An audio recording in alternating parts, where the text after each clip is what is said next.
नमस्कार, आप देख रहे हैं जी पुरवैया। मैं हूं आपके साथ सुमित झा। झारखंड में इस बार किसकी सरकार बनेगी? क्या किसी एक पार्टी को आएगा बहुमत या इस बार भी मिलेगा खंडित जनादेश?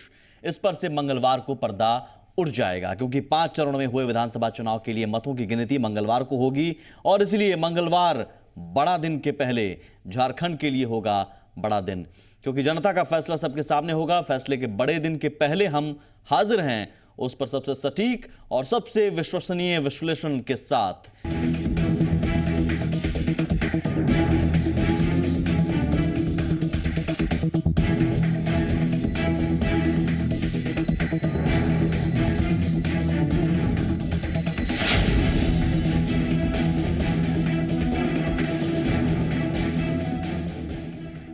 यह मंगलवार को फैसले का बड़ा दिन, लेकिन बड़े दिन से पहले हम उस फैसले पर सटीक विश्लेषण और फैसले के क्या संकेत होने जा रहे हैं, उन तमाम मुद्दों पर चर्चा के लिए हाजिर हैं। वोटों की गिनती सुबह 8 बजे से शुरू होगी। पहले आधे घंटे तक पोस्टल मतों की गिनती होगी। इसके बाद ईवीएम में पड़े वोटों की गिनती की जाएगी। सुबह 10 बजे तक रुझान आने लगेंगे। दोपहर 12 बजे के बाद स्थिति काफी हद तक साफ हो जाएगी। शाम तक सभी सीटों के परिणाम आने की संभावना है। वोटों की गिनती के लिए राज्य के सभी जिलों में काउंटिंग सेंटर बनाए गए हैं। कुल 83 हॉल में वोटों की गिनती होगी। बोरियो और बरहेट में वोटों की गिनती के लिए 2-2 हॉल बनाए गए हैं। वोटों की गिनती के लिए कुल 1312 काउंटिंग टेबल होंगे। सबसे अधिक 28 टेबल मांडू और हजारीबाग विधानसभा क्षेत्र के लिए बनाए गए हैं। 52 विधानसभा क्षेत्रों में 14 टेबल होंगे। वोटों की गिनती के लिए 3936 मतगणना कर्मी लगाए जाएंगे। इसके अलावा रिजर्व कर्मियों को भी रखा गया है। देवघर में सबसे ज्यादा 31 और चक्रधरपुर में 10 राउंड में मतगणना होगी। और यही नहीं, मतगणना स्थल पर सुरक्षा के पुख्ता इंतजाम किए गए हैं। जिला बल, होमगार्ड के अलावा पैरामिलिट्री फोर्स के जवानों को लगाया गया है। तस्वीरें आप देख रहे हैं। सुरक्षा के पुख्ता इंतजाम के बीच वोटिंग होगी कल।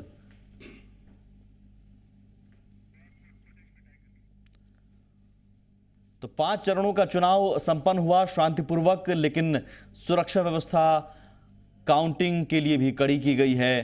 कहीं से भी कोई चूक ना हो, इसलिए चप्पे चप्पे पर सुरक्षा बल तैनात रहेंगे और कड़ी सुरक्षा व्यवस्था के बीच झारखंड के लिए सियासी भविष्य निकल कर आएगा ईवीएम में से। आपको बताते हैं अब किस विधानसभा सीट के लिए कहां कहां काउंटिंग होगी। आपकी टीवी स्क्रीन पर यह तमाम जानकारी आ चुकी है। राजमहल बोरियो बरहेट के लिए मतगणना स्थल है साहेबगंज कॉलेज। लिट्टीपाड़ा पाकुड़ महेशपुर के लिए मतगणना स्थल है एमसी पाकुड़। शिकारीपाड़ा दुमका जामा जरमुंडी के लिए मतगणना स्थल है गवर्नमेंट पॉलिटेक्निक दुमका। नाला जामताड़ा के लिए मतगणना स्थल महिला ITI जामताड़ा। मधुपुर सारठ देवघर के लिए मतगणना स्थल पंचायत ट्रेनिंग इंस्टीट्यूट देबूग्राम देवघर। पड़ैयाहाट गोड्डा महगामा के लिए मतगणना स्थल गोड्डा कॉलेज गोड्डा। कोडरमा के लिए मतगणना स्थल माइनिंग इंस्टीट्यूट कोडरमा में मतगणना होगी। बरकट्ठा बरही हजारीबाग मांडू के लिए मतगणना स्थल APMC हजारीबाग। बड़कागांव और रामगढ़ के लिए मतगणना स्थल रामगढ़ कॉलेज, यहां मतगणना होगी। सिमरिया और चतरा विधानसभा सीटों के लिए मतगणना स्थल चतरा कॉलेज BEd बिल्डिंग में। धनवार बगोदर जमुआ गांडे गिरिडीह डुमरी मतगणना स्थल भी है। गोमियो बेरमो बोकारो चंदन कियारी के लिए MPMC 4। गवर्नमेंट पॉलिटेक्निक धनबाद और न्यू माइनिंग इंस्टीट्यूट निरसा में सिंदरी निरसा धनबाद झरिया टुंडी बागमारा की मतगणना होगी। बहरागोढ़ा घाटशिला पोटका जुगसलाई के लिए कोऑपरेटिव कॉलेज बिल्डिंग में मतगणना होगी। इचागढ़ के लिए मतगणना स्थल कम्युनिटी हॉल सरायकेला में जगह है। सरायकेला खरसावा के लिए मल्टीपर्पज बिल्डिंग सरायकेला में मतगणना स्थल रखा गया है। चाईबासा मझगांव जगन्नाथपुर मनोहरपुर चक्रधरपुर के लिए मतगणना स्थल महिला कॉलेज चाईबासा। तमाड़ सिल्ली खिजरी रांची हटिया कांके मांडर के लिए मतगणना स्थल बाजार समिति पंडरा। तोरपा और खूंटी के लिए मतगणना स्थल है बिरसा कॉलेज, यहां पर मतगणना होगी। सिसई गुमला बिशुनपुर मतगणना स्थल KO कॉलेज गुमला। सिमडेगा कोलेबिरा के लिए मतगणना स्थल SS high school boys Simdega में मतगणना होगी। लोहरदगा में के लिए मतगणना स्थल है मल्टीपर्पज बिल्डिंग लोहरदगा। मनिका लातेहार विधानसभा सीटों के लिए मतगणना स्थल है गवर्नमेंट पॉलिटेक्निक लातेहार। पांकी विश्रामपुर डाल्टनगंज छतरपुर हुसैनाबाद के लिए मतगणना स्थल APMC यार्ड बेरिया डाल्टनगंज। गढ़वा और भावनाथपुर के लिए मतगणना स्थल कृषि बाजार समिति। राजमहल बोरियो बरहेट के लिए मतगणना स्थल साहेबगंज कॉलेज।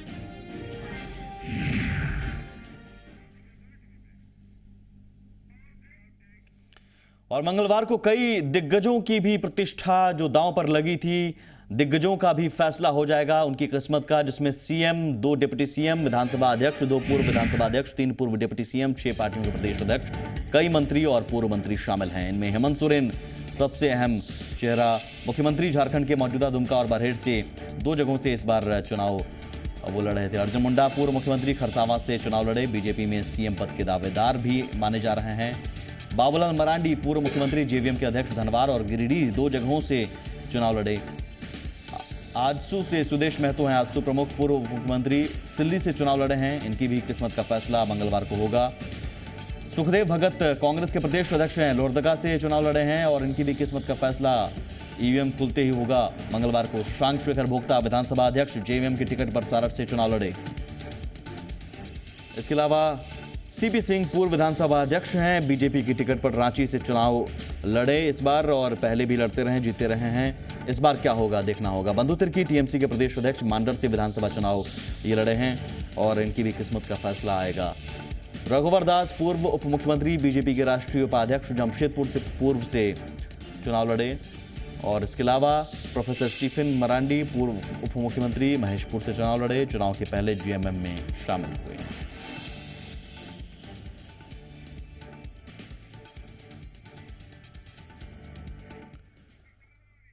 लेकिन क्या फैसला आने वाला है और क्या इस फैसले के जरिए झारखंड का सियासी भविष्य एक नए तरीके से तय होगा, नए तरीके से गढ़ा जाएगा? 14 सालों में सिर्फ जोड़ तोड़ की जो राजनीति होती रही, क्या उस राजनीति से उबर पाएगा झारखंड? हम समझने की कोशिश करते हैं। एग्जिट पोल के जो नतीजे बता रहे हैं उसके मुताबिक तो कम से कम झारखंड में बहुमत की सरकार बनने जा रही है। हमारे साथ 3 मेहमान जुड़े हुए हैं। प्रदीप सिन्हा बीजेपी के नेता, विनोद पांडे जेएमएम के नेता, एमके सिंह साहब हमारे साथ स्टूडियो में मौजूद हैं, राजनीतिक विश्लेषक। सबसे पहले प्रदीप जी, मैं आपके पास आऊंगा। धड़कनें बढ़ी हुईंगी आपकी भी? नहीं, बिल्कुल सामान्य स्थिति में हूं, कोई धड़कन तेज होने की बात नहीं है। सामान्य स्थिति में होने का मतलब पूर्ण विश्वास है आपको?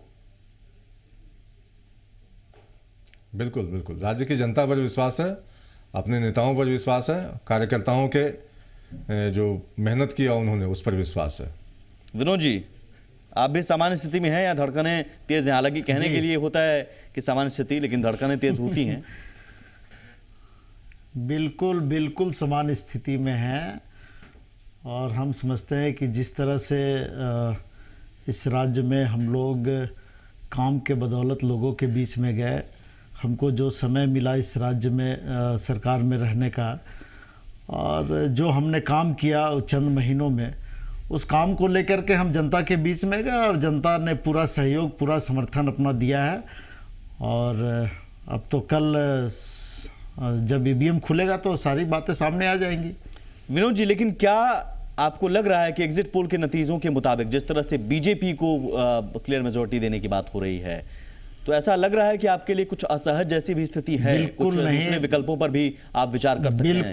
बिल्कुल नहीं, हम लोग बिल्कुल नहीं। और एग्जिट पोल के जो नतीजे आप लोग दिखा रहे हैं उससे हम लोग असहज महसूस नहीं करते हैं, चूँकि इसको हम लोगों ने पहले ही खारिज किया है। चूँकि ये जो नतीजे आप लोग दिखा रहे हैं, पता नहीं किस तथ्य के आधार पर आप लोग ये नतीजे दिखा रहे हैं, सिर्फ हम ही लोग नहीं, जब कल ईवीएम खुलेगा और जब तमाम एजेंसियों के जो एग्जिट पोल हैं। नहीं, मैं सभी की बात कर रहा हूँ, जो भी मीडिया चैनल जो एग्जिट पोल दिखा रहे हैं, बिल्कुल इस पर हम लोग भरोसा नहीं करते हैं। और हम लोगों को अपने काम पर और इस राज्य की जनता पर, अपने पार्टी के नेता और पार्टी के वर्कर पर भरोसा है और ये भरोसा हमको लगता है कि कल सही साबित हो जाएगा। लेकिन ठीक है, लेकिन प्लान तो आपके जहन में भी होगा, प्लान ए, प्लान बी। अगर इतनी सीटें आती हैं तो क्या होगा प्लान? थोड़ी कम आती है तो क्या प्लान है? पूरा प्लान है। हम लोग इस नहीं, वो तो किंतु परंतु और क्या होगा नहीं होगा वो अलग बात है। लेकिन झारखंड मुक्ति मोर्चा इस राज्य में पूर्ण बहुमत की सरकार बनाएगी और आज मैं आपके इस स्टूडियो में बैठ के बोल रहा हूं और हम लोग बहुत नजदीक हैं मिलेंगे सर बहुमत के। जरूर जरूर, बिल्कुल कल भी मिलेंगे और इसी बात पर मिलेंगे। कल आज भी आपके स्टूडियो में बैठे हैं और कल भी आपके स्टूडियो में बैठेंगे और जो आप लोगों ने एग्जिट पोल दिखाया है उसको मैं सामने रखने का काम करूंगा कल। ठीक है, लेकिन ऐसे में सवाल ये है कि क्या कहीं से भी आपको बहुमत से कम आंकड़ा, देखिए किंतु परंतु वाली बात आप कहेंगे, लेकिन हर तरह की परिस्थितियां होती हैं, क्या इस बार जोड़ तोड़ की राजनीति नहीं होगी? नहीं, ऐसा उम्मीद नहीं है, लेकिन अब परिस्थिति क्या बनती है, जनता क्या जनादेश देती है, उसके बाद उस पर फिर हम लोग देखेंगे। लेकिन अभी जरूरत पड़ने पर पोस्ट पोल अलायंस फिर से और इस पर अभी हम लोगों ने कोई नहीं, अब क्या कल का जो जनादेश होगा, जनता का जो जनादेश है, उसको आने के बाद ही हम इस पर कुछ बात कर सकते हैं। अभी फिलहाल इस पर हम लोग नहीं, इसका मतलब यानी कि आपके पास एक विकल्प है, आप एक विकल्प लेकर चल रहे हैं कि अगर नहीं हुआ तो हम अलायंस के बारे में भी सोचेंगे। अगर ऐसा नहीं होता तो आप सीधे कहते कि अगर हमें जेएमएम को बहुमत नहीं मिले तो हम विपक्ष में बैठेंगे। नहीं, ये तो अगर जनता जनादेश देगी विपक्ष में बैठने का तो विपक्ष में बैठेंगे, जनता जनादेश देगी सरकार बनाने का सरकार बनाएंगे, तो इसमें कहाँ किंतु परंतु है। एमके सिंह साहब, मैं आपके पास आऊंगा। जो नतीजों से पहले की स्थिति होती है, जाहिर तौर पर राजनीतिक पार्टियों के जहन में हर तरह के प्लान चलते रहते हैं। बिल्कुल, सबसे महत्वपूर्ण जो है वो झारखंड के लिए बहुत ही महत्वपूर्ण दिन है आज, और कल जो है परिणाम बिल्कुल आएंगे, और परिणाम जो हम लोग विश्लेषण कर रहे हैं वो चौंकाने वाले होंगे। और अभी तक जो भी जो आपने देखा, जिस ढंग से अलग अलग ग्रुप्स ने, इलेक्ट्रॉनिक मीडिया के ग्रुप्स ने अपने सर्वेक्षण में जो बातें कही हैं, वो लगता है कि सही ढंग से सही दिशा में बढ़ रही है। राजनीतिक दल का अपना अपना परिप्रेक्ष्य हो सकता है, उनकी अपनी प्रतिक्रिया हो सकती है, अपनी बातें हो सकती हैं, लेकिन इसमें दो तीन चीज़ें बहुत महत्वपूर्ण हैं। यह केवल झारखंड के लिए बहुत बड़ा दिन नहीं है, या देश के लिए भी बहुत बड़ा दिन है, इसलिए कि यह जो प्राइम मिनिस्टर के सोच अभी है, या देश को बढ़ाने की जो सोच हो रही है, जैसे मेक इन इंडिया की बात देश कह रहा है कि रोजगार हमको सृजन करना है, इस देश में हमको तरक्की करनी है, जीडीपी को बढ़ाने की बात करनी है। जीडीपी आपका 5% है, आप 7 से 9% बढ़ाना आपके लिए अत्यावश्यक है। उसके लिए आपको कोयले की जरूरत है, उसके लिए आपको आयरन ओर की जरूरत है, उसके लिए आपको बॉक्साइट की जरूरत है, उसके लिए आपको नदियों की जरूरत है, पानी की सिंचाई की जरूरत है। वो सारी चीज़ें जो है बहुलता का यह राज्य जो है बेशकीमती राज्य है, इस देश का दुनिया का सबसे महत्वपूर्ण स्थान है, और यह राज्य जो है कोयले के लिए यह आपको रोशनी देता है, पूरे देश को रोशनी देता है। यह कोयले का सबसे ज्यादा अकूत भंडार यहाँ पे है। यह आयरन ओर का सबसे महत्व, अगर देश को फौलाद चाहिए, इस्पात चाहिए, तो वो उसकी पूर्ति जो है केवल झारखंड कर सकता है और करता है।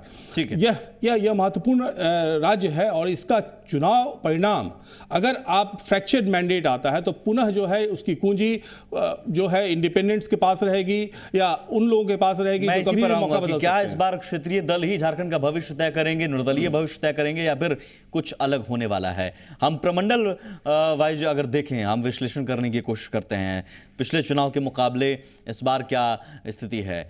दक्षिणी छोटा नागपुर प्रमंडल के 5 जिलों में 15 विधानसभा सीटें आती हैं। ये सीटें हैं तमाड़, तोरपा, खूंटी, सिल्ली, खिजरी, रांची, हटिया, कांके, मांडर, सिसई, गुमला, बिशनपुर, सिमडेगा, कोलीबिरा और लोहरदगा।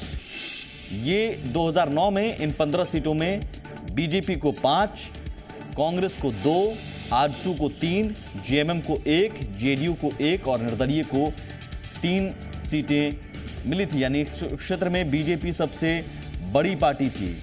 2009 में किसे कितनी सीटें मिली? दक्षिण छोटा नागपुर की हम बात कर रहे हैं। जेएमएम के पास 1, जेडीयू के पास को 1 सीटें मिली थी। जेएमएम का यहां पर बहुत कमजोर स्थिति दक्षिण छोटा नागपुर में रहा है। बीजेपी सबसे बड़ी पार्टी उभरी थी। बीजेपी के खाते में 5 सीटें गई थी और कांग्रेस के खाते में 2 सीटें आई थी।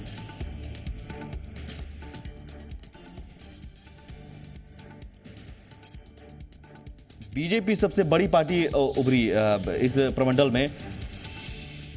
एमके सिंह साहब क्या कहेंगे इस प्रमंडल वाइज हम चर्चा कर रहे हैं। दक्षिणी छोटा नागपुर एक बड़ा रोल निभाता भी रहा है, बीजेपी का यहाँ पैठ रहा है 2009 के चुनाव में, लेकिन परिस्थितियां बदली भी हैं। ये झारखंड में 2-3 चीज़ें समझने की पहले हम लोगों को जरूरत है कि झारखंड में जो रीजनल पार्टीज है वो किसी मायने में राष्ट्रीय पार्टियों से कमजोर नहीं है। उनके जो कैडर हैं वो किसी मायने में दूसरे राष्ट्रीय पार्टियों से कमजोर नहीं है, कुछ स्थानों पे उनके कैडर ज़्यादा मजबूत हैं। तीसरी बात जो वहाँ पे है कि जो प्रमंडलवार जो हम लोग देख रहे हैं वो स्थान, बिल्कुल आपने सही विश्लेषण की बात की है कि जैसे पलामू प्रमंडल में देखेंगे तो जो रीजनल पार्टीज़ हैं वो उनका स्थान अलग हो जाता है, उनकी कार्यप्रणाली अलग हो जाती है, उनका कैडर के फंक्शन अलग हो जाते हैं। लेकिन जब आप संथाल प्रणाली में आते हैं तो उनके कैडर और उनके कार्यप्रणाली और उनकी सक्षमता और वो जो सशक्त है वो अलग होते हैं। तो यह जो आपने कोल्हान और छोटा नागपुर की बात की, वहाँ निश्चित रूप से बीजेपी बहुत मजबूत है और इस बार भी बीजेपी को वहाँ बढ़त मिलेगी। ठीक है प्रदीप जी, दक्षिण छोटा नागपुर में आप इस बार आश्वस्त हैं? पिछली बार 5 सीटें मिली थी, सबसे बड़ी पार्टी। इस क्षेत्र में हमारा प्रभुत्व रहा है और विगत लोकसभा चुनाव में भी हमने अच्छा परफॉर्म किया था। राज्य की जनता की बुद्धिमत्ता पर पूरा विश्वास है और हमने जो मुद्दे राज्य की जनता के समक्ष रखे, पूरा विश्वास है कि उसको समर्थन मिला है और इसी बूते हम कह सकते हैं कि इस बार इस क्षेत्र में भी हम अच्छा विनोद जी करने जा रहे हैं। दक्षिण छोटा नागपुर में आप सिमट चुके थे 2009 में, बहुत अहम रोल निभाता है ये प्रमंडल। नहीं, सिमटने की बात नहीं है। हमने पहले ही कहा कि हमने जो काम किए हैं, हम काम के आधार पर लोगों के बीच गए हैं। लेकिन हम इसका विश्लेषण करें उसके पहले मैं एक सवाल करूंगा, और सिंह साहब जो बैठे हुए हैं जी, जो एक्सपर्ट हैं स्टूडियो में बैठे हुए हैं, मैं उनकी बात का जवाब देना चाहूंगा अगर आप इजाजत दे तो। जी जी। नहीं, उन्होंने कहा कि प्रधानमंत्री जी का सोच है जीडीपी बढ़ाना है और झारखंड ऐसा प्रदेश है जहां खनिज संपदा बहुतायत है, कोयला, आयरन और इन सारी चीज़ों का उन्होंने जिक्र किया। तो इन्हीं सारे मुद्दों को लेकर के हम लोग विधानसभा के चुनाव में थे, जिस बात का जिक्र उन्होंने किया। लेकिन उन्होंने ये जिक्र नहीं किया कि ये जो खनिज संपदा है उसका उपयोग यहाँ के लोगों के लिए हम करें। आपने देश का जीडीपी बढ़ाने की बात कर दी और पूरे देश के विकास की बात कर दी, लेकिन राज्य के विकास की बात न सिंह साहब की न भारतीय जनता पार्टी करती है। सिर्फ यहाँ के खनिज संपदा जो है उस पर नजर है सारे देश का। मैं इस बात को कहना चाहूंगा। और जहां तक आपने कितना विकास किया मुझे बता दीजिए। जो रिपोर्ट दिखा रहे, नहीं, हमने जो विकास किया सामने है, जनता के सामने, आपके भी सामने है। संथाल को आप गढ़ मानते हैं, गिनाना स्टार्ट कर मानते हैं अपना, लेकिन संथाल आज भी सबसे पिछड़ा इलाका क्यों है? बिल्कुल नहीं, ये आपके नजर में है। आप इसको पता कर ले कि संथाल में कितने विकास के काम हुए हैं। संथाल में पानी की समस्या नहीं है आज, उसको समझ में आया होगा। नहीं, पानी की समस्या पूरी तरह से समाप्त नहीं है, लेकिन जो वहां काम चल रहे हैं, आप क्या समझते हैं कि 14 महीने में हम पूरा देश का और पूरे राज्य का तस्वीर बदल देंगे? सिर्फ 14 महीने की आप बात करेंगे? तो अगर ऐसा रहता, ऐसी बात रहती तो 7 महीने 8 महीने हो गए, प्रधानमंत्री को तो सारी चीजें दिखने लगनी चाहिए देश में। नहीं, तो सिर्फ 14 महीनों में आप दावा भी कर रहे हैं ना। आप दावा का अगर कर रहे हैं तो आप फिर हकीकत बताइए। नहीं, मैं आपके सवाल का जवाब दे रहा हूं, लेकिन जो बैठे हुए हैं सिंह साहब, उन्होंने जो प्रश्न उठाया या उन्होंने जो बात कही, मैं उस बात का आपको जवाब दे रहा हूं। आप उसके बाद उस पर सवाल कर रहे हैं। नहीं, इसलिए मैं विकास की बात कहते हैं तो विकास की बात को लेकर तमाम पार्टियों पर सवाल उठते हैं, चाहे बीजेपी। मैं विकास की बात कर रहा हूं जी। इसमें देखिए विनोद जी, नहीं, सभी पे आप सवाल करें, मैं जवाब दूंगा। विनोद जी, मैंने जो बात कही वो मैंने इसलिए कही कि वहाँ यह संपदा राष्ट्रीय संपदा नहीं, अंतर्राष्ट्रीय संपदा है और ये विकास की पूर्ति करने के लिए, देश में बिजली पैदा करने के लिए कोयले की जरूरत है। जहां मेरी बात सुनिए, राष्ट्रीय संपदा, मेरी बात सुन लीजिए। इसका उपयोग झारखंड जो है पलायन के लिए, झारखंड जो पलायन के लिए भी देश में सबसे महत्वपूर्ण जाना जाता है। सिंह साहब, आप मेरी बात सुन लें। आप एक पहलू को देख रहे हैं, हम भी उसी पे बात कर रहे हैं कि अंतर्राष्ट्रीय पहलू है या राष्ट्रीय संपदा है, लेकिन उसका उपयोग जब हम करते हैं। ठीक है सर, आते हैं हम चर्चा को आगे बढ़ाएंगे। छोटा सा ब्रेक, मजबूरी है, ब्रेक लेना होगा। चर्चा विकास को लेकर, झारखंड के विकास को लेकर बहुत बड़ी चर्चा हो सकती है, लेकिन सवाल का मुकम्मल जवाब जाहिर है जनता भी जानती है कि कोई नहीं देगा। सब अपने अपने कार्यकाल जरूर गिनाएंगे और कार्यकाल में अगर कुछ नहीं कर पाए तो उसका बहाना गठबंधन। हम एक छोटा सा ब्रेक लेंगे, लेकिन उससे पहले हम आपको बता दें दक्षिणी छोटा नागपुर में जो हमने बताया कि कौन कौन सी सीटें हैं और किसकी कितनी पैठ रही 2009 में। इस चरण में इस बार कौन कौन से दिग्गज हैं जिनकी किस्मत का फैसला मंगलवार को होने वाला है। दक्षिणी छोटा नागपुर से 10 दिग्गज जो आप देख रहे हैं आपकी टीवी स्क्रीन पर, जिनकी किस्मत का फैसला होने वाला है। सीपी सिंह है, पूर्व विधानसभा अध्यक्ष, रांची से बीजेपी उम्मीदवार, इनकी किस्मत का फैसला होने वाला है। और महुआ मांझी राज्य महिला आयोग के अध्यक्ष हैं, रांची से जेएमएम उम्मीदवार और सीपी सिंह के मुकाबले। सुदेश महतो हैं पूर्व उप मुख्यमंत्री, सिल्ली से आजसू उम्मीदवार, बीजेपी के साथ इस बार गठबंधन में हैं। गीता श्री उरांव हेमंत सरकार में मंत्री, सिसई से कांग्रेस की टिकट पर इस बार खड़ी थी। अंतु तिर्की खिजरी से जेएमएम उम्मीदवार, जिनकी किस्मत का भी फैसला होना है। इसके अलावा बंधु तिर्की हैं टीएमसी के प्रदेश अध्यक्ष मांडर से उम्मीदवार, और जाहिर है टीएमसी की मौजूदगी भी दर्ज होगी या नहीं, इसका फैसला होगा। सीमा शर्मा हटिया से बीजेपी उम्मीदवार है। इसके अलावा एनो सिक्का है पूर्व मंत्री, कोलबिरा से झापा उम्मीदवार है, लेकिन कई आरोप इन पर हैं। अब देखना होगा कि करप्शन का मुद्दा भी इस बार हावी रहता है या नहीं। नवीन जायसवाल हटिया से जेवीएम उम्मीदवार, जिनकी किस्मत का फैसला मंगलवार को होना है। और चमरा लेंडा बिशनपुर से जेएमएम उम्मीदवार, दक्षिण छोटा नागपुर से 10 दिग्गज हैं। हम एक छोटा सा ब्रेक लेंगे। ब्रेक के उस पार हम चर्चा को आगे बढ़ाएंगे और कुछ और प्रमंडल की भी चर्चा करेंगे। हम एक छोटा सा ब्रेक लेंगे।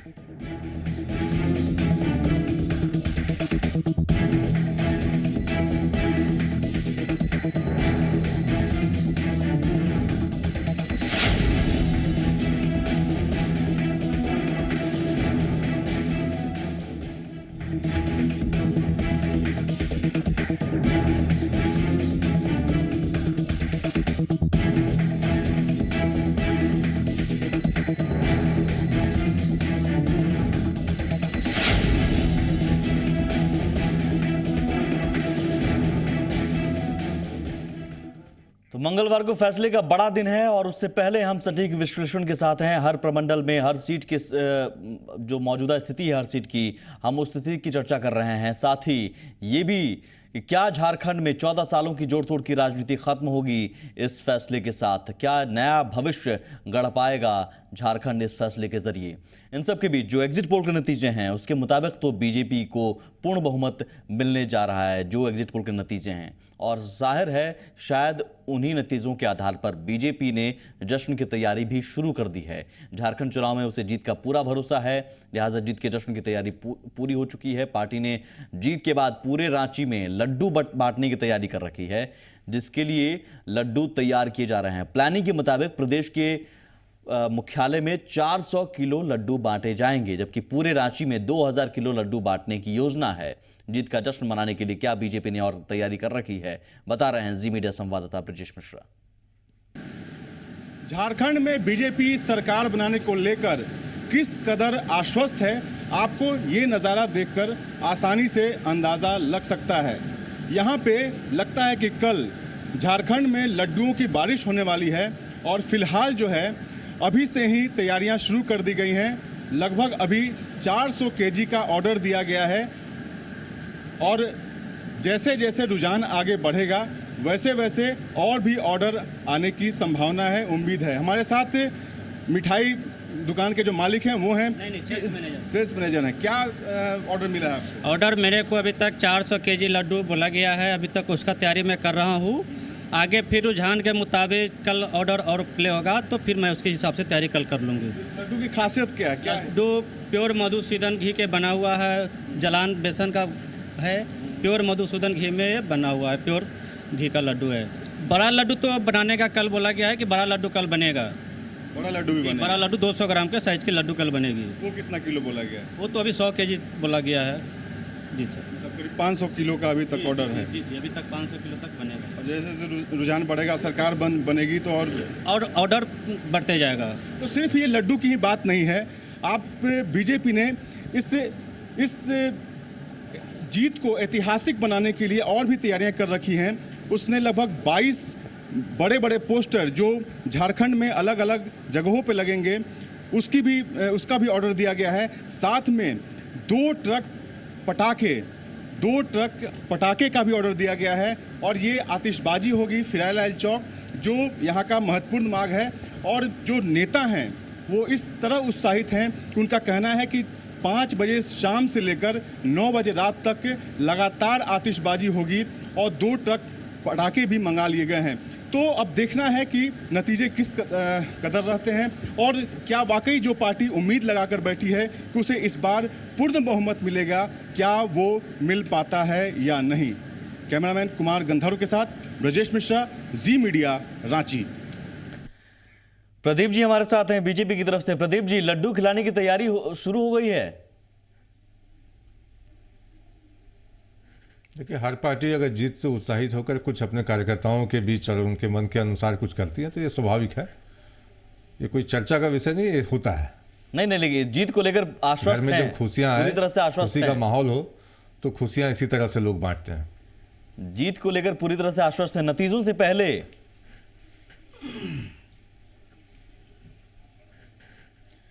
जी देखिए, मैंने आपको पहले भी कहा कि जिस तरह से कैंपेनिंग हुआ हमारे नेताओं के द्वारा और कार्यकर्ताओं ने जितना मेहनत किया, तो पूरा भरोसा है राज्य की जनता पर कि इस बार उन्होंने बुद्धिमत्तापूर्ण ढंग से राज्य में बहुमत की सरकार बनाने के लिए मैंडेट दिया है।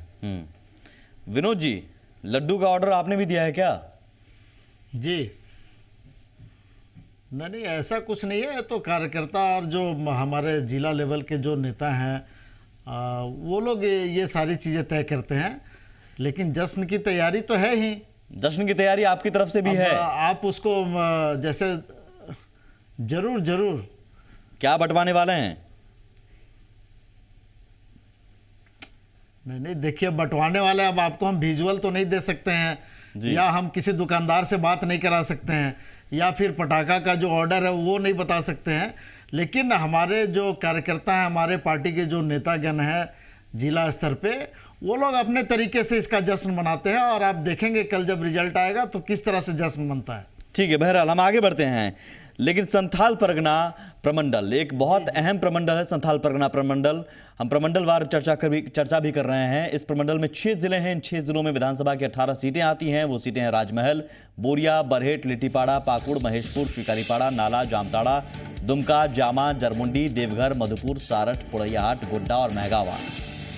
2009 में संथाल की 18 सीटों में से जेएमएम को 10, जेवीएम को 2, बीजेपी को 2, आरजेडी को 2, कांग्रेस को 1 और निर्दलीय को 1 सीट मिली थी। एक अहम रोल निभाता है संथाल परगना प्रमंडल झारखंड की सियासत में। हमारे साथ लगातार मेहमान बने हुए हैं। एमके सिंह साहब, संथाल परगना में इस बार की स्थिति क्या आप देख रहे हैं 2009 के मुकाबले, क्योंकि बहुत अदला बदली भी हुई है? इस बार परिस्थिति जो है बदली हुई नज़र आएगी। और 2009 में जेएमएम ने बहुत ही अच्छी उन्होंने मेहनत भी की थी, वो उनका कार्यक्षेत्र भी रहा है। शिबू सोरेन जी, गुरुजी जो हैं वो 30 साल तक इस क्षेत्र में लगातार काम करते रहे। हर एक ग्रामीण अंचल में उनकी अपनी पकड़ और पहुंच थी, और यह क्षेत्र जो है वो कोयला क्षेत्र के रूप में भी धीरे धीरे उभर के आ रहा था, तो इसलिए भी लोगों ने बहुत ज़्यादा वहाँ पर मेहनत कर रखी है।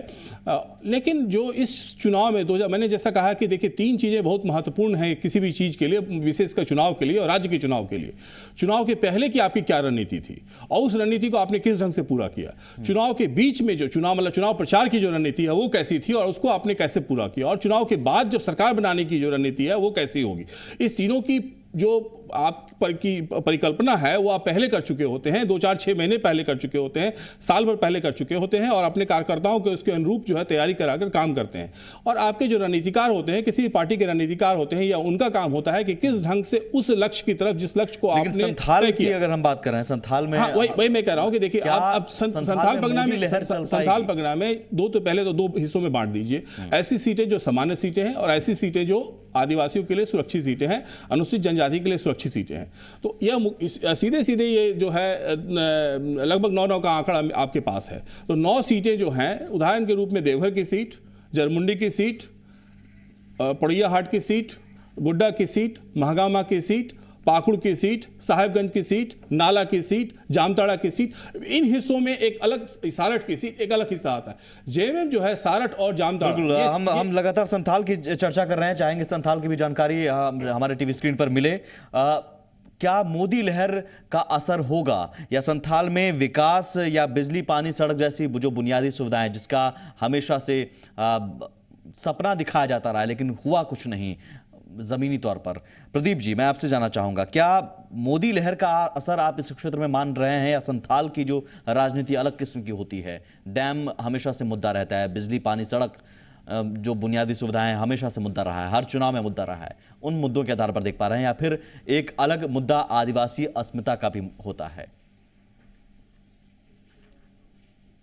देखिए, यही प्रश्न तो जनता जेएमएम से पूछ रही है कि शिबू सोरेन, हेमंत सोरेन, उनकी पत्नी रूपी सोरेन, फिर सीता सोरेन, ये एक ही परिवार के 4 लोगों को उस क्षेत्र से जनता ने हमेशा समर्थन दिया।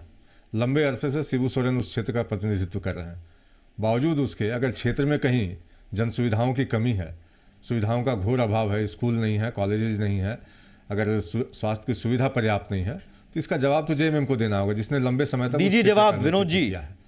जहां तक प्रश्न है भारतीय जनता पार्टी का, मैं प्रदीप जी की बात का जवाब दूं या आप प्रश्न करेंगे उसका जवाब दूं? नहीं सर, प्रदीप जी की बातों का जवाब दीजिए। और प्रश्न ये भी है, प्रश्न इसलिए आपसे किया जाएगा क्योंकि जाहिर है आपका गढ़ रहा है कि बहुत लंबे नहीं, प्रदीप जी ने कहा कि बहुत लंबे समय से गुरु जी, हेमंत जी, रूपी सोरेन, सीता सोरेन, सभी का नाम इन्होंने गिनाया, तो हम उससे इनकार भी नहीं करते हैं। वो झारखंड मुक्ति मोर्चा का घर रहा है, घर रहेगा। और जिस तरह से वहाँ पर राज्य अलग होने के बाद से जब हमको मौका मिला, तो हमने जो वहाँ बुनियादी सुविधाएं, आप लोग भी गए होंगे या प्रदीप जी भी गए होंगे तो उनको भी दिखा होगा, चाहे वो बिजली का मामला हो, चाहे सड़क का मामला हो, चाहे पानी का मामला हो, या वहाँ का लॉ एंड ऑर्डर का मामला हो, ये सारी चीज़ें वहाँ पर बहुत ही अच्छी स्थिति में है। अच्छी स्थिति में है, ये आप कह रहे हैं एमके सिंह साहब। मैं आपसे पूछना चाहूंगा, आपकी नजर रहेगी अच्छी स्थिति में है क्या संथाल परगना की? नहीं, आप पूरी बात कर लेने दें। नहीं सर, मैं काउंटर क्वेश्चन करूंगा सर, प्लीज। मैं अब बहस को जारी रखना चाहता हूं सर, मैं आऊंगा फिर जवाब दूंगा। देखिए, उसमें दो तीन चीज़ें तो आप समझ लीजिए कि जो संथाल परगना का क्षेत्र है, यह उपराजधानी भी है, दुमका उपराजधानी भी है। वहाँ जो उपराजधानी के सारी जो व्यवस्थाएं होनी चाहिए, जो जिस संग जो महकमे होने चाहिए, जिस संग से उसकी पूरी आधार संरचना होनी चाहिए, 14 साल के बाद भी 14 साल बीत चुके हैं, अभी तक वहाँ नहीं है। सुपर स्पेशलिटी हॉस्पिटल के लिए ऑलरेडी कोल इंडिया ने वहाँ पे एक आदेश दिया था, उसके लिए बीसीसीएल को ईसीसीएल को दोनों को निर्देश दिए जारी किए गए थे कि आप वहाँ बनाएं। इसके अलावा राज्य सरकार ने, केंद्र सरकार ने भी उसके लिए पहल की थी। यह वही क्षेत्र है जहाँ पे कोई और नहीं, अमृत्य सेन साहब की अपनी टीम ने उनके दिशा निर्देश में इस पूरे इलाके की स्वास्थ्य और शिक्षा की उन्होंने पूरी जिलेवार उन्होंने समीक्षा कराई। और इस समीक्षा में जो निकला वो बहुत ही चौंकाने वाला था कि स्वास्थ्य वहाँ उपलब्ध नहीं है, पीएचसी काम नहीं कर रही है, जिले में जो सुविधाएं होनी चाहिए, जो डॉक्टर होने चाहिए, या जिस ढंग से दवाएं उपलब्ध होनी चाहिए, ये इलाका कालाजार प्रभावित क्षेत्र है। लेकिन इस कदर दावा मत कीजिए कि सच को दरकिनार आप कर सकें। सच है सर, सच्चाई है, संथाल आज भी पिछड़ा इलाका गिना जाता है। सुमित जी आप आंकड़े देख करके बात कर रहे हैं, और मैं सिंह साहब से बहुत विनम्रता से कहूँगा कि जो पहले की वो बात कर रहे हैं और अभी जा करके देखेंगे, उसमें काफ़ी आपको अंतर मिलेगा। हम ये नहीं कहते हैं कि वहाँ सभी समस्याएं समाप्त हो गई है, मैं बुनियादी सुविधाओं की बात कर रहा हूं सर। बुनियादी सुविधाएं भी अभी पुख्ता तौर पर नहीं मिल पा रही वहां की। मैं उसी की बात कर रहा हूं, कि जो समय हम लोगों को मिला उसमें हम लोगों ने जो काम किया है, बस यही तो जवाब होता है सर। एक छोटा सा ब्रेक लेता हूं सर, मजबूरी है। ब्रेक के बाद आते हैं, कुछ और प्रमंडल की भी चर्चा करेंगे हम।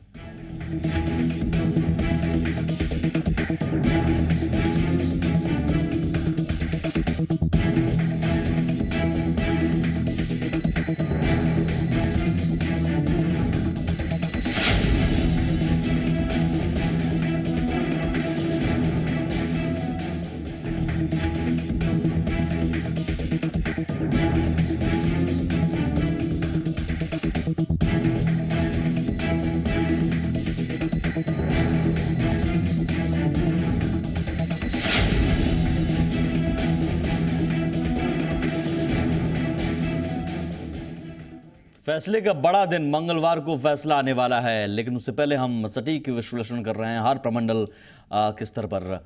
हम बात करेंगे उत्तरी छोटानागपुर प्रमंडल की। उत्तरी छोटानागपुर प्रमंडल के 7 जिलों के अंतर्गत 25 सीटें आती हैं। सीटें हैं कोडरमा, बरकट्ठा, बरही, बड़कागांव, रामगढ़, मांडू, हजारीबाग, सिमरिया, चतरा, धनवार, बगोदर, जमुआ, गांडे, गिरिडीह, डुमरी, गोमिया, बेरमो, बोकारो, चंदनक्यारी, सिंदरी, निरसा, धनबाद, झरिया, टुंडी और बाघमारा। 7 जिले, 25 सीटें उत्तरी छोटानागपुर जो प्रमंडल है। 2009 में इन 25 सीटों में से बीजेपी को 3, कांग्रेस को 6, जेवीएम को 7, जीएमएम को 3, आजसू को 2, आरजेडी को 2, सीपीआईएमएल को 1 और मार्क्सिस्ट को 1 सीट मिली थी।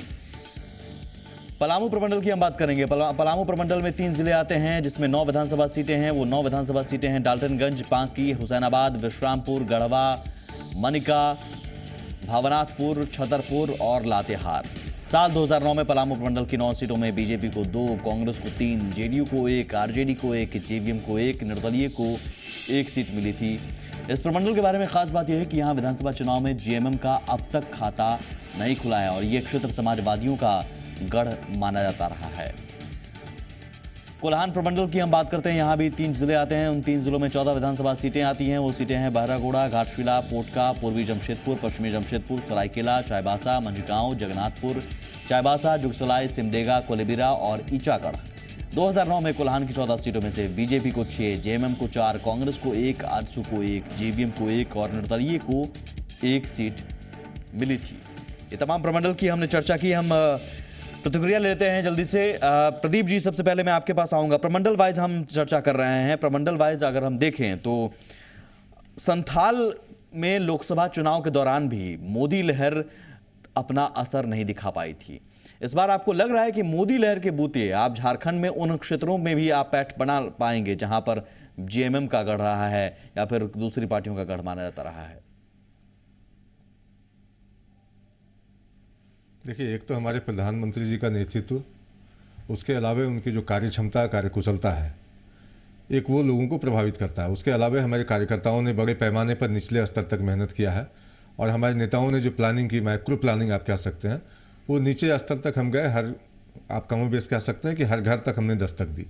तो इसका परिणाम निश्चित रूप से सुखद आने वाला है। और इस बार जेएमएम जिसको अपना गढ़ मानती है संथाल परगना को, आप देखेंगे कि उस गढ़ में हमने बहुत खूबसूरती से सेंध लगाया है और परिणाम हमारे पक्ष में अच्छे आएंगे। बहुत खूबसूरती से सेंध लगाया है। विनोद जी। देखिए सुमित जी, हम घर की बात नहीं करेंगे। घर तो आप लोग बोल रहे हैं, प्रदीप जी बोल रहे हैं, लेकिन ब्रेक से पहले आपने कहा था झारखंड गढ़ है, गढ़ रहेगा, बहुत मजबूत है। मैं बता रहा हूँ, आप मेरी बात को सुन लें तो बहुत मजबूती से हम लोग वहाँ पर रहे हैं, चुनाव भी लड़ रहे हैं और बहुत 18 में 10 सीटें, 11 सीटें, 12 सीटें भी हम जीते हैं वहाँ पर। और वही स्थिति अभी भी रहेगी और हम वहाँ लगभग 14 सीट पे जीत हासिल करेंगे 18 सीटों में। और जहाँ तक सेंध लगाने की बात है, वो सब पार्टी प्रयास करती है। हम लोग भी प्रयास करते हैं कि जहाँ पर भारतीय जनता पार्टी के लोग पलामू प्रमंडल में आपका खाता नहीं खुला, अपना काम करते हैं। इस बार खुलेगा? हम भी सेंध लगा। देखिए, वहाँ पे हमारे सांसद रहे हैं पिछले बार, लेकिन दुर्भाग्य से इस बार हम लोग वहाँ नहीं जीत पाए। लेकिन मैं आपको बता दूं कि पलामू प्रमंडल में हम 2 सीट अभी जीतने के पोजीशन में हैं। और उसके बाद पलामू प्रमंडल के साथ में गुमला भी चुनाव हुआ, उसके बाद बिशुनपुर चुनाव हुआ।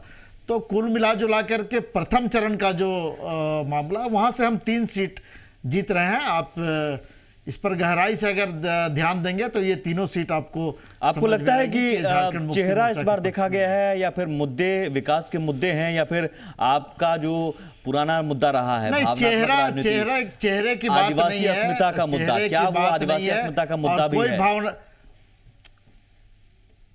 सुमित जी, आदिवासी अस्मिता का मुद्दा तो है ही।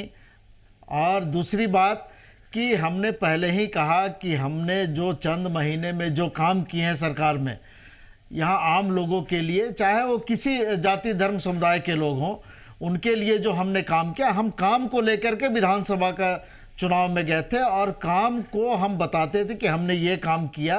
और आप अगर हमको 5 साल के लिए समय देते हैं तो आपको लग रहा है कि सिर्फ 1.5 साल का जवाब आप जो आपसे मांगा गया है, आपसे मांगा जाएगा, मांगा गया है, और लेकिन उससे पहले के कार्यकाल को भुला दिया गया? हमने जो बताया, नहीं, आप देखिए, जब तक आपके हाथ में सीधे तौर पे राज्य का जो मुखिया है, अगर आपका नहीं होगा तो फिर काम करने का जो तरीका है, सोच है, वो सारा चीज अलग अलग हो जाता है। और इस बार हमने मुख्यमंत्री के तौर पर हेमंत सोरेन जी इस राज्य में रहे और 14-15 महीने का जो कार्यकाल हमारा, लेकिन आप पर हमेशा से तोहमत लगता है कि जोड़ तोड़ की राजनीति सबसे ज्यादा महीने करते रहे हैं, कभी बीजेपी के साथ, कभी कांग्रेस के साथ। झारखंड मुक्ति मोर्चा पर सुमित जी राज्य बनने से पहले, राज्य बनने के बाद और आज भी तोहमत लगते रहा है। चूंकि हम झारखंड में इतने मजबूत हैं कि जो भी पार्टी आती है, जो भी पार्टी हमसे मुकाबला करेगी, प्यार से इतने मजबूत हैं तो फिर आपको क्यों साथ लेने की जरूरत पड़ती है बार बार? बीजेपी या फिर कांग्रेस, कभी आरजेडी, कभी जेडीयू। नहीं, हम कहां साथ लिए? हमने तो कोई साथ नहीं लिया। क्यों नहीं और अपने दम पर सरकार बना लिया कभी? आप लोगों को बताया कि हम इस, आप मेरी बात को सुन लेना, जबरदस्ती वाली बात है। हम कैसे अपने दम पे सरकार बना लेंगे जब हमारा संख्या उतना नहीं पहुंचेगा? आपने कहा कि हम आपको बहुत ताकत है जेएमएम की, 14 साल में ताकत नजर नहीं आई सर खुलकर, इसलिए सवाल है कि जोड़ तोड़ की राजनीति तो फिर कहीं नहीं होगी फिर से। सुमित जी जिस शब्द का आपने इस्तेमाल किया है वो सब हमने नहीं है आपको कहा है, और आपके यहाँ रिकॉर्ड होगा। ताकत की बात हमने नहीं की। हम कहे कि मजबूत स्थिति में झारखंड मुक्ति मोर्चा है, इसलिए सभी दल का, चाहे राष्ट्रीय दल हो चाहे क्षेत्रीय दल, ठीक है, मैं एमके सिंह से टारगेट में झारखंड। ठीक है, मैं एमके सिंह साहब से के पास आऊंगा, लेकिन उससे पहले प्रदीप जी आपसे सवाल है, बहुत छोटा जवाब दीजिएगा, समय कम है। लड्डू आप बांटने की तैयारी में जुटे हुए हैं, जीत को लेकर पूर्ण आश्वस्त हैं, सीएम कौन बनेगा? देखिए, प्रश्न तो मैं समझता हूँ कि केंद्रीय नेताओं के हवाले से कही जा सकती है, इसका जवाब दिया जा सकता है। राज्य के कार्यकर्ता क्या चाहते हैं? कार्यकर्ता इस प्रश्न के समाधान का नहीं, राज्य के कार्यकर्ता क्या चाहते हैं वो बाद में खुल के सामने आएगा, तय करेंगे आप, निश्चिंत रहें। और हमारे नेतृत्व वर्ग जो है वो बैठ के तय करेंगे। ठीक है एमके सिंह साहब, इस बार का नतीजा क्या झारखंड में एक नया भविष्य गढ़ने जा रहा है, और वो नया भविष्य होगा क्या? बिल्कुल, जो हम लोग विश्लेषण भी कर रहे हैं और जो हम लोगों ने खुद विश्लेषण किया है, मैं पूरे क्षेत्र में घूमा था और काफ़ी नज़दीकी से मैंने हर एक विधानसभा क्षेत्र में पहुंच अपनी रखी थी। तो जो आंकलन हमारा है कि परिणाम अप्रत्याशित होंगे और एक बहुमत की सरकार का इशारा सभी एग्जिट पोल ने किया है, वो हमारा भी इशारा है। और दूसरी तरफ जो है, जो क्षेत्रीय पार्टियां हैं, उदाहरण के रूप में आरजेडी जो एक पार्टी है, जो पहले काफ़ी उसका वर्चस्व हुआ करता था, एक महत्वपूर्ण इकाई के रूप में काम करती झारखंड में, उसे बहुत खामियाजा भुगतना पड़ेगा। जेडीयू की तो क्षेत्रीय पार्टियों का भविष्य जो है वो खतरे में आप देख पा रहे हैं? नहीं, देखिए उसमें दो चीजें तो हैं। वहाँ की जो क्षेत्रीय पार्टियां वो मजबूत हैं, उनको आप कम मत कर आके, लेकिन जो अभी की वर्तमान परिस्थिति 2014 की हुई है, जो रणनीतियां उनको उपलब्ध करानी थी, जिस ढंग से उनको आगे बढ़ना था, उसमें त्रुटि रह गई। और दूसरी सबसे बड़ी बात जो है कि प्रदीप जी को ताज अगर मिल भी जाता है तो यह ताज कांटों का ताज है। झारखंड बहुत महत्वपूर्ण है, बहुत बड़ी संख्या में देश में सबसे बड़ा पलायन यहाँ होता है, सबसे ज्यादा सालों में सिर्फ जोड़ तोड़ की राजनीति लड़कियां जो है यहाँ से बाहर काम करने जाती हैं, तमाम जो दावे किए जाते हैं, यहाँ के जितने भी। बहुत शुक्रिया आप सभी मेहमानों का, समय कम है, यहीं पर रोकेंगे, लेकिन जाते जाते अपने दर्शकों से बता दें, कल सुबह 6 बजे से लगातार आप जी पुरवैया के साथ बने रहिए, क्योंकि रुझान और नतीजे सबसे पहले यहां पर आपको मिलेंगे। सुबह 6 बजे से लगातार फैसले का बड़ा दिन। नमस्कार।